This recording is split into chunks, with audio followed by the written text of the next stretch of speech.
इस कार्यक्रम के प्रायोजक हैं रोजगार डेवलपर्स। नमस्कार, आप देख रहे हैं पल्स 24 न्यूज में आपके साथ दिव्या पैन्यूली। वक्त हो चला है उत्तराखंड और उत्तर प्रदेश की खबरों का, लेकिन उससे पहले डालेंगे हेडलाइंस पर।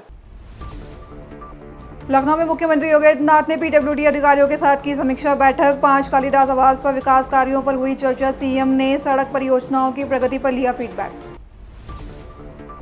उत्तर प्रदेश में यूनिवर्सिटी ड्रेस कोड फैसले को मंत्री सुरेश खन्ना का मिला समर्थन। राज्यपाल के आदेश को बताया प्रदेश हित में कदम। शिक्षा में अनुशासन और एकरूपता पर दिया गया जोर।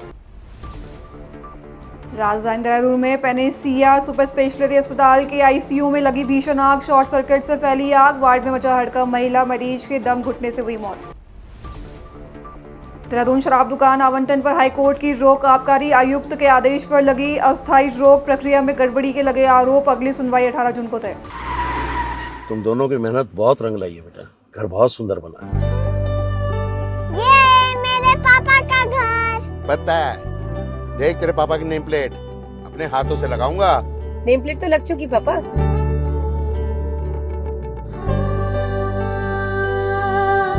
असल मेहनत तो आपने किया पापा, मुझे इस काबिल बनाने के लिए। वो जिंदगी भर किराए के मकान में रहे, लेकिन तो आज ये घर मेरा नहीं, ये है मेरे पापा का घर।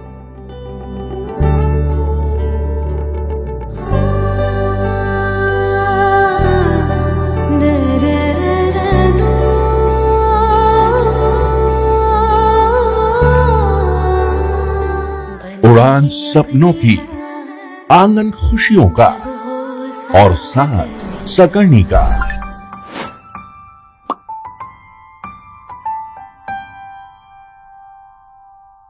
साठ वर्षों से आपके साथ मनोरंजन और संस्कार का संगम, जाह्नवी मैगजीन। आइए अब देखते हैं खबरें विस्तार से।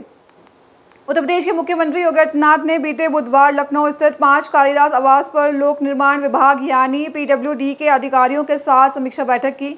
बैठक में प्रदेश भर में चल रहे विकास कार्यों और सड़क परियोजनाओं की प्रगति की समीक्षा की गई। दरअसल मुख्यमंत्री योगी आदित्यनाथ ने बैठक के दौरान अधिकारियों को निर्माण कार्यों में गुणवत्ता और समयबद्धता सुनिश्चित करने के निर्देश दिए। उन्होंने सड़क निर्माण और मरम्मत कार्यों की प्रगति का फीडबैक लिया और कहा कि जनता को बेहतर सड़क सुविधा उपलब्ध कराना सरकार की प्राथमिकता है।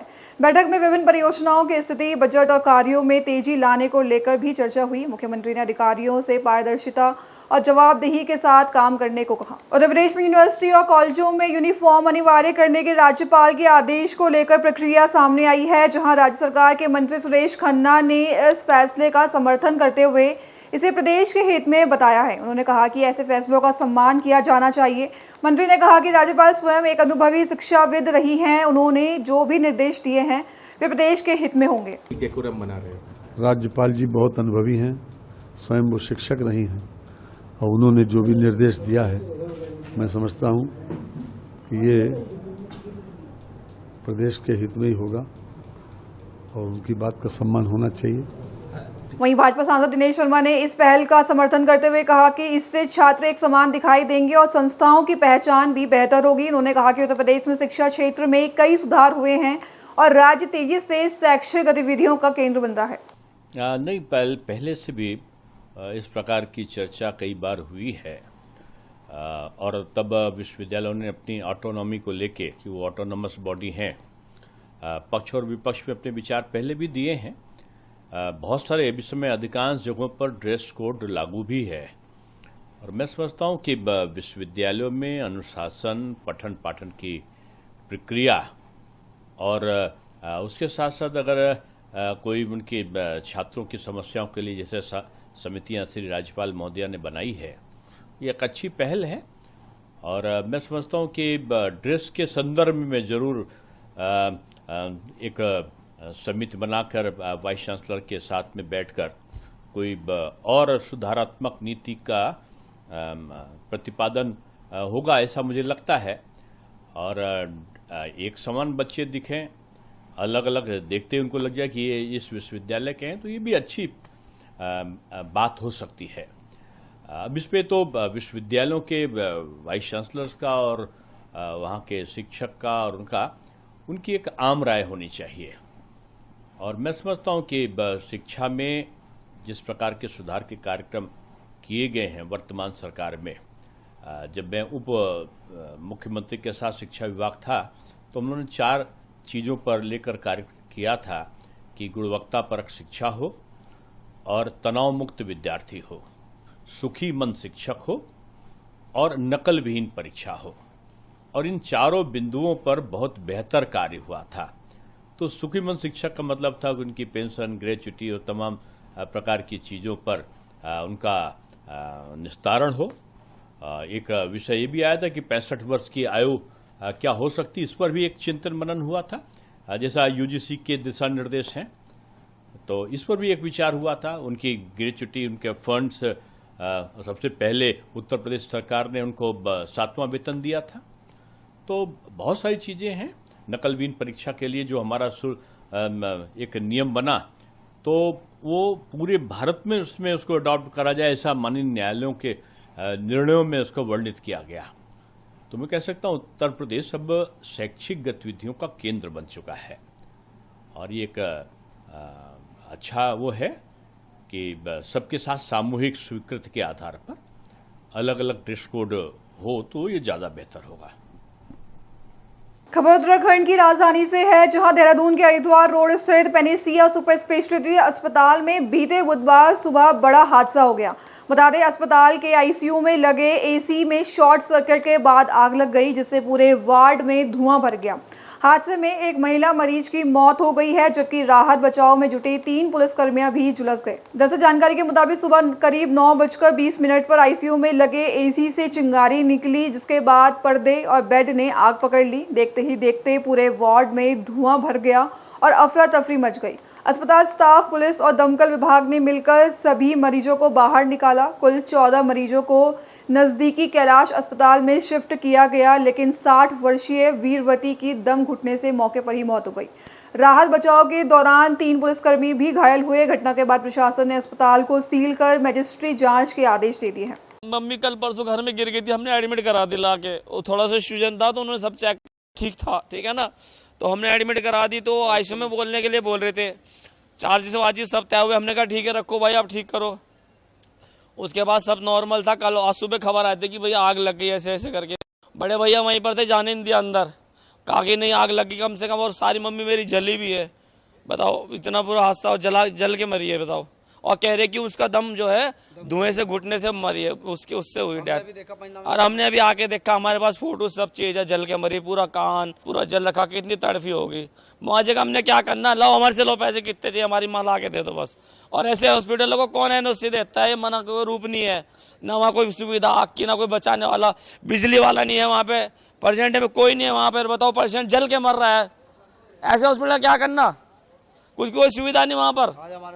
आज हमारे साथ है, कल किशोर के साथ होगा। देहरादून में शराब दुकान आवंटन को लेकर बड़ा विवाद सामने आया है, जहां उत्तराखंड हाईकोर्ट ने आबकारी आयुक्त के उस आदेश पर फिलहाल रोक लगा दी है जिसके तहत राजपुर रोड स्थित शराब दुकान का आवंटन किया गया था। कोर्ट ने मामले में राज्य सरकार और अन्य पक्षों को नोटिस जारी कर जवाब मांगा है। दरअसल याचिकाकर्ता गर्व मल्होत्रा की ओर से हाईकोर्ट में दायर याचिका में आरोप लगाया गया कि शराब दुकान के आवंटन में तय प्रक्रिया का पालन नहीं किया गया। कोर्ट में कहा गया कि नियमों के मुताबिक पहले लॉटरी प्रक्रिया और फिर फर्स्ट कम फर्स्ट सर्व व्यवस्था अपनाई जानी थी, लेकिन सीधे आवंटन कर दिया गया। याचिका में राजनीतिक प्रभाव और सार्वजनिक विश्वास के उल्लंघन के भी आरोप लगाए गए हैं। मामले की सुनवाई चीफ जस्टिस मनोज कुमार गुप्ता और जस्टिस सुभाष उपाध्याय की खंडपीठ ने की। हाईकोर्ट ने फिलहाल 17 फरवरी 2026 के आदेश के प्रभाव और संचालन पर रोक लगाते हुए अगली सुनवाई 18 जून को तय की है। देखिए देहरादून से हमारे संवाददाता वीरेंद्र सिंह नेगी की यह खास रिपोर्ट। नमस्कार, मैं आज राजपुर रोड में आरटीओ के पास खड़ा हूं और कुछ एक ऐसा मामला आया है, उस मामले के बारे में हम आपको बताएंगे। जो मेरे पीछे दुकान देख रहे हैं आप बंद, उसको देखिए। ये पहले यहाँ पे एक शराब की दुकान हुआ करती थी और अब इसे बंद करके वो शराब की दुकान थोड़ा सा 100 मीटर आगे है, जो आपको मैं वीडियो में दिखाऊंगा। और इसका मामला ये आया है कि ये जो इनके आपस का कुछ मामला होगा। अब इनका कहना है कि ये लोग हाई कोर्ट से स्टे लेके आए हैं और स्टे के बावजूद ही कल आया है स्टे, और इसके बावजूद भी उन्होंने वो दुकान खोल रखी है और इसमें कोर्ट और कानून की धज्जियां इन्होंने उड़ा दी है। तो आइए अब हम जानते हैं कि क्या मामला है ये। भाई साहब नमस्कार। जी सर नमस्कार। भाई साहब जरा कुछ बताओ क्या मामला है ये? सर मामला ये है कि अभी नए सत्र में अभी जो ये दुकान दोबारा से जो हमें रिन्यूअल हुई थी, रिन्यूअल वैसे 3 साल के लिए थी, तो हमसे ये दुकान अचानक ही जो है हमसे ये 2 दुकानें ली गई है। हमें इसके बारे में एक्चुअली जानकारी भी नहीं थी। तो ये जिन्होंने ये दुकानें ली है, हमें तो इतना आइडिया भी नहीं था। फिर बाद में ये पता लगा कि हमसे ये दुकानें 2 ले ली गई है। अब कैसे ली है, कैसे नहीं ली है, तो इसके बारे में तो सर अब हम कैसे बताएं। बट थोड़ा सा अब इसमें अब बहुत बड़े लोगों का भी इन्वॉल्वमेंट बताया जा रहा है कि कैसे हुआ। फिर सर हमने इसमें थोड़ा हमारे हाथ से दुकानें गई, तो हमने थोड़ा सा कोर्ट का सहारा लिया। तो हमने हाई कोर्ट में, जो कि आप देख रहे हैं कि ये सारी हमारे पास ये पेपर है, जिसमें कि जो है हाई कोर्ट ने ये साफ दे दिया है कि इस पे स्टे दे दिया है। उसके खोल के दिखाइए। उसके बावजूद भी जो है सर ये दुकान संचालित करी जा रही है, तो बड़ी हमारे लिए भी और सभी के लिए, जनता के लिए सब बड़ी बात है। जबकि बल्कि ये कोर्ट से जो है ऑर्डर आ चुका है कि ये दुकान पे जो है दुकान बंद होनी चाहिए, जिसपे कि स्टे आ गया है। उसके बावजूद जो है दुकान आपके सामने है, तो बिल्कुल संचालित की जा रही है। कि जैसा कि आपने बताया कि आपको कुछ तो जानकारी मिली होगी कि ये दुकान और आपसे कैसे छीनी गई, क्या है इसका कुछ जो मामला है, जरा वो खुल के बताइए आप। सर अब हम खुल के क्या बताएं, अब इसमें तो सारा आपको मैंने बता तो दिया कि इसमें बड़े लोगों का हाथ हो सकता है। वैसे तो ये दुकानें जो है, अगर कोई छूटती है तो इसमें सहमति से, या तो फिर 1 साल का अगर टेंडर होता है, तो दोबारा अगर ये छूटती है दुकान, तो इसमें कहीं विज्ञप्ति निकाली जाती है, उसके बाद फिर टेंडरिंग होती है। तो ऐसा तो कुछ भी नहीं हुआ है। तो इसके बारे में कोई जानकारी नहीं थी आपको? जानकारी सर हमें एक्चुअली हमें तो लास्ट में पता लगा कि भाई ये दुकानें जो हमसे ली जा रही है, काफी हमें परेशान भी किया गया है। अब इसमें क्या बोलें कि अब किस तरीके से जो है हमें, किस तरीके से जो दबाया गया हमें। अब तो जो अभी आप स्टे लेके आए हैं, तो ये स्टे आपको कब मिला? ये हमें कल ही मिल गया था। बल्कि ये इसमें डेट वगैरह सब कुछ है और सारी जानकारी है इस जो कोर्ट से जो आदेश आया है। तो ये 19 तारीख को, कल 19 तारीख थी, 19 तारीख को ये आ गया था, जबकि बल्कि आज दुकान पूर्ण रूप से बंद होनी चाहिए थी कोर्ट के आदेश अनुसार। लेकिन आज तो सरकारी अवकाश के चक्कर में हो सकता है कि क्या पता। देखते हैं सर, अगर ऐसा है तो अभी फिर कल देखते हैं। अगर ये कल भी खुलती है तो ये सरासर दादागिरी है, या मतलब कानून की अवहेलना बताएंगे आप? बिल्कुल अवहेलना बताएंगे आप? बिल्कुल सर, तो कानून की धज्जियां उड़ाएंगे। बिल्कुल सर, आदेश सभी के पास पहुंच चुका है ऑलरेडी। ये अगर ये आज छुट्टी है, किसी कारण से आज इन्होंने खोली है, तो कल देखते हैं। फिर इसको अगर कल ये संचालित करते हैं तो सरासर आप मान सकते हैं कि मतलब कितना कानून की व्यवस्था, मतलब कैसे उनकी अवहेलना की जा रही है, एक हाई कोर्ट की किस तरीके से जो है धज्जियां उड़ाई जा रही है। तो हम तो सर यही कह सकते हैं। बाकी चलो, आपका बहुत बहुत धन्यवाद। जैसा कि आपने सुना, ये दुकान के जो पार्टनर हैं रावत जी, इन्होंने बताया कि ये हाई कोर्ट से लेके आए हैं अपना स्टे ऑर्डर। सारा ये जो दिखा रहे हैं, ये स्टे ऑर्डर लेके आए हैं। इसके बावजूद भी इन्होंने आज राजपुर रोड में दुकान अपनी खोल रखी है। चलो, ये तो फिर भी कहते हैं कि आज हमारे पूर्व चीफ मिनिस्टर जी का जो देहांत हुआ था, उसके चक्कर में अपना राज्य अवकाश दिया गया। तो ये कल के लिए देखते हैं कि कल क्या होता है। लेकिन मैं ये कहना चाहता हूँ, इसको सारे चीज संज्ञान में लीजिए। डीएम साहब, एक्साइज कमिश्नर साहब, इस चीज को लेकर संज्ञान में लीजिए और इस दुकान का जो ये स्टे लेकर आए हैं, इसका पूरा ध्यान रखिए। मैं VSN फर्स्ट 24 से और मेरी सहयोगी मीनाक्षी खंडूरी। कांग्रेस सांसद और लोकसभा में नेता प्रतिपक्ष राहुल गांधी के बयान को लेकर राजनीतिक बयानबाजी तेज हो गई है। बता दें, उत्तर प्रदेश सरकार में मंत्री मनोज कुमार पांडे ने राहुल गांधी के बयान की कड़ी आलोचना करते हुए इसे लोकतांत्रिक मर्यादा के खिलाफ बताया है। मीडिया से बातचीत के दौरान मंत्री ने कहा कि राहुल गांधी ने पीएम मोदी और केंद्रीय गृह मंत्री अमित शाह का नाम लेते हुए जो बयान दिया है वह बेहद निंदनीय है। उन्होंने कहा कि यह केवल लोकतांत्रिक मूल्यों का अपमान नहीं, बल्कि संवैधानिक पद की गरिमा के भी खिलाफ है। गद्दार जैसा शब्द कहा है, तो इस बयान को किस तरीके से देख रहे हैं? नहीं, आज जो नेता विपक्ष ने जो बयान दिया, वो बयान देश के आदरणीय प्रधानमंत्री जी के लिए, देश के आदरणीय गृह मंत्री जी का नाम और उनका पद लेते हुए जो कहा उन्होंने, मैं समझता हूं कि ये बहुत निंदनीय है। इसकी जितनी निंदा की जाए कम है।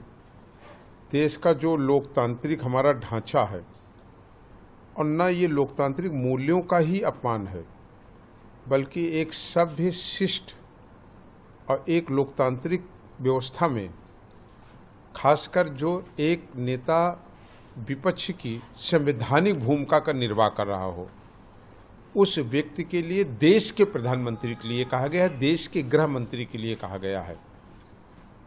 राहुल गांधी जी गंभीर नहीं हैं, इसे तो पूरा देश पहले से जानता है, कोई नई चीज नहीं है। लेकिन राहुल गांधी जी असभ्य हैं, अशिष्ट हैं, अलोकतांत्रिक भाषा और मर्यादा की बात करते हैं। ये आज निश्चित रूप से उनके बयान से उजागर हुआ। देश के वो प्रधानमंत्री और देश के वो आदरणीय गृह मंत्री जी, जिनके ऊपर भारत का पूरा लोकतांत्रिक सिस्टम विश्वास करता है। लोकतंत्र का सबसे बड़ा जो आईना होता है वो जनता का समर्थन होता है, जनादेश होता है। जब आज भारत के जिन राज्यों में चुनाव हो रहा है, वो भारत के प्रधानमंत्री जी की बातों पर विश्वास कर रहे हैं और उन पर मुहर लगा रहे हैं, तो ठीक उस समय एक वो व्यक्ति जो लगातार हार रहे हैं, जिन्हें आज देश की लोकतांत्रिक व्यवस्था में जनता ठुकरा रही है, तो भारत के ऐसे आदरणीय प्रधानमंत्री जी और गृह मंत्री जी को पर इस तरह का अशिष्ट, अशोभनीय, अमर्यादित बयान निश्चित रूप से देश के लोगों को झकझोर दिया। वो ये न भूलें, देश में लोकतंत्र है और जिस संविधान की बात वो करते हैं, उसी संवैधानिक व्यवस्था के अंतर्गत भारत के आदरणीय प्रधानमंत्री जी हैं और भारत के गृह मंत्री जी हैं। इससे ज़्यादा संविधान का अपमान और कोई नहीं हो सकता। यूँ तो हम संविधान का वो सम्मान करते हैं, मैं इसमें विश्वास नहीं करता हूँ। उन्होंने माननीय सर्वोच्च न्यायालय पर उंगली उठाए, उन्होंने लोकसभा के सभापति जी की कुर्सी पर उन्होंने सवाल उठाया, उन्होंने भारत की सेना की कार्रवाई पर सवाल उठाया, उन्होंने चुनाव आयोग की कार्यों पर सवाल उठाया, उन्होंने महिला आयोग के सवालों पर उंगली उठाई।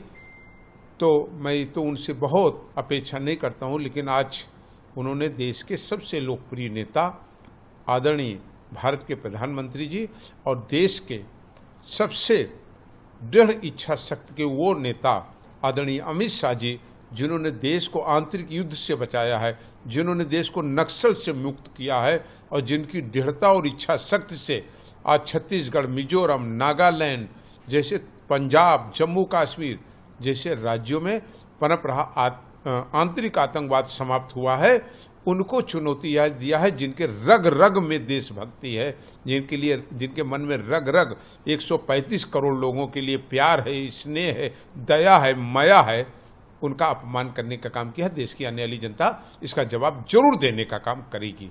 उत्तराखंड में पवित्र श्री हेमकुंड साहिब यात्रा के बीते बुधवार विधिवत शुभारंभ हो गया, जहां ऋषिकेश में दिल्ली के उपराज्यपाल तरनजीत सिंह संधू ने तीर्थयात्रियों के लिए पहले जत्थे को हरी झंडी दिखाकर रवाना किया।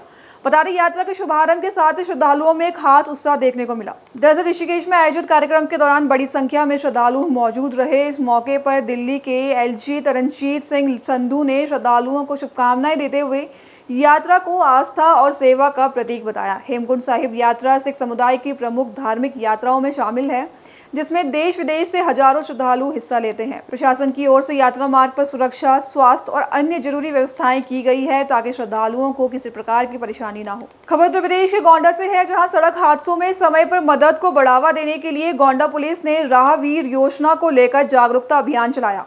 बता दें, पुलिस अधीक्षक विनीत जायसवाल के निर्देशन में लोगों को बताया गया कि हादसे में घायल व्यक्ति की मदद करने वाले को सरकार सम्मानित करेगी। दरअसल गोंडा पुलिस के मुताबिक सड़क दुर्घटना में घायल व्यक्ति को गोल्डन आवर यानी शुरुआती महत्वपूर्ण समय में अस्पताल पहुंचाने वाले मददगार को 25,000 रुपए का नगद पुरस्कार और प्रशस्ति पत्र दिया जाएगा। पुलिस ने साफ किया कि मदद करने वाले व्यक्ति को किसी कानूनी झंझट, थाने के चक्कर या पुलिस पूछताछ में नहीं फंसाया जाएगा। इस योजना का मकसद सड़क हादसों में घायलों की जान बचाना और लोगों को आगे आकर मदद के लिए प्रेरित करना है। वहीं साल भर में बेहतरीन कार्य करने वाले राहवीरों को राष्ट्रीय स्तर पर सम्मानित भी किया जाएगा। देखिए गोंडा से हमारे संवाददाता तुषार शुक्ला की यह खास रिपोर्ट। जनपद गोंडा के गुरु नानक चौराहे पे अगर बात करें जनपद गोंडा में, इस चौराहे की और खासकर जनपद गोंडा में विभिन्न चौराहों की तो बेहतरीन मतलब जाम से भरा हुआ खचाखच और काफ़ी भीड़ भाड़ और काफ़ी आबादी क्षेत्र वाला है, क्योंकि जिस तरीके से जनसंख्या बढ़ रही है ठीक उसी तरीके से जनपद में घटनाएं भी बढ़ रही हैं। अब आपको बताते चले आने का उद्देश्य क्या है कि जनपद गोंडा में इस समय अगर देखा जाए तो कहीं ना कहीं हादसे देखने को मिलते हैं। लगातार यातायात विभाग सक्रिय भी रहता है, तमाम तरह के जागरूक भी करता है, लोगों को हेलमेट पहनाता है, फूल देता है, बुके देता है, लेकिन जनपद वासी हैं कि नियमों का ना पालन करने की पता नहीं कौन सी होड़ लगी रहती है। हेलमेट के लिए रोका जाता है तो वीवीआईपी इसकी बात कराने लगते हैं कि सर बात करिए, मेरे घर में फला है फला है फला है, मतलब अपने पद का हवाला देते हुए उस गाड़ी को निकलने का भरसक प्रयास किया जाता है। लेकिन कहीं ना कहीं इसी बीच सरकार ने एक बड़ी योजना जारी की कि यदि किसी व्यक्ति को अगर एक्सीडेंट होता है और वो बुरी तरीके से जोखिम हो जाता है या मरने की स्थिति में पहुंच जाता है, बुरी तरह घायल हो जाता है और समय रहते यदि उस व्यक्ति को अस्पताल पहुंचा दिया जाए, उसकी जान बचा ली जाए, तो सरकार उसको 25,000 रुपये का इनाम देती है। जी हाँ, मैं बता रहा हूँ 25,000 इसलिए क्योंकि आजकल लोगों के मन में डर होता है कि अगर इसको हम लेके हॉस्पिटल लेके जाएंगे तो हमसे तमाम तरह की क्वेरीज होंगी, पूछा जाएगा कि पुलिस तमाम तरह के सवाल करेगी, हमको गवाह में डाल देगी। तो इस तरह की डरने की बात नहीं है, पुलिस आपसे कोई सवाल जवाब नहीं करेगी, बल्कि आपकी ये जानकारी जो है सरकार तक पहुँचाई जाएगी और आपको 25,000 रुपये का इनाम भी दिया जाएगा। तो कहीं ना कहीं जहाँ लोग पहले डरते थे तो डरने की ज़रूरत नहीं है। यदि किसी व्यक्ति को घायल अवस्था में देखें तो किसी का वेट ना करते हुए 108 पे कहीं ना कहीं लोग जानकारी भी देने में कतराते हैं, तो आप एम्बुलेंस को तत्काल मदद करिए। यदि एम्बुलेंस समय लगा रही है तो अपने वाहन से उसको अस्पताल पहुंचाएं और इसकी जानकारी नज़दीकी थाने में या 112 पे ज़रूर दें ताकि उस व्यक्ति की जान बच सके और कहीं ना कहीं सरकार की नज़र में भी आप हीरो बन सकें। तो आपको पता चले जनपद गोंडा में एक पीछे गोंडा पुलिस ने सराहनीय कदम उठाते हुए यातायात पुलिस ने एक बैनर लगवाया है, ये आप देख लेते हैं, राहवीर योजना। सरकार ने ये राहवीर योजना लॉन्च की है जिसके तहत साफ साफ लिखा बिना किसी डर के सड़क दुर्घटना में घायल व्यक्ति को यदि आप अस्पताल पहुंचाते हैं तो ठीक है, देख रहे घायल की जान बचाने पर 25,000 रुपये के इनाम से उस व्यक्ति को पुरस्कृत किया जाएगा। तो एक अच्छी पहल जनपद गोंडा की भी है कि इस योजना की जानकारी जो है जनपद वासियों को दिलाई गई। गोंडा पुलिस का सराहनीय कदम है कि जो राहवीर योजना की जानकारी थी, अमूमन जनपद वासियों को बहुत लोगों को नहीं पता कि राहवीर योजना है किस लिए, ये क्यों है और सरकार इसकी क्या मंशा है। तो सरकार की मंशा यही है कि घायल व्यक्ति को समय रहते अस्पताल पहुंचाएं और 25,000 का इनाम ले जाएं। एक बेहतरीन पहल है और इनाम ना भी घोषणा हो, इनाम यदि ना भी मिलता तो पहले से जनपद वासियों को काम करना चाहिए था, किसी की जान बच जाए, इससे बड़ा पुण्य और कुछ नहीं है। खबरों के लिए बने रहें पल्स 24 न्यूज गोंडा। अभी के लिए बस इतना ही। खबरों के लिए बने रहे पल्स 24 न्यूज के साथ, तब तक के लिए नमस्कार। इस कार्यक्रम के प्रायोजक थे रोजगार डेवलपर्स। तुम दोनों की मेहनत बहुत रंग लाई है बेटा, घर बहुत सुंदर बना है। ये मेरे पापा का घर। पता है, देख तेरे पापा की नेम प्लेट अपने हाथों से लगाऊंगा। नेम प्लेट तो लग चुकी पापा।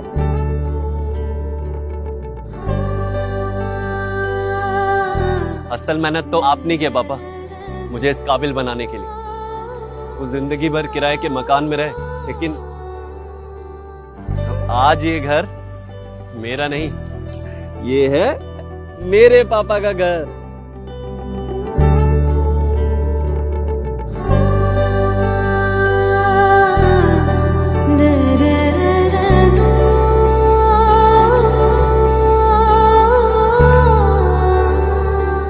उड़ान सपनों की, आंगन खुशियों का और साथ सकर्णी का।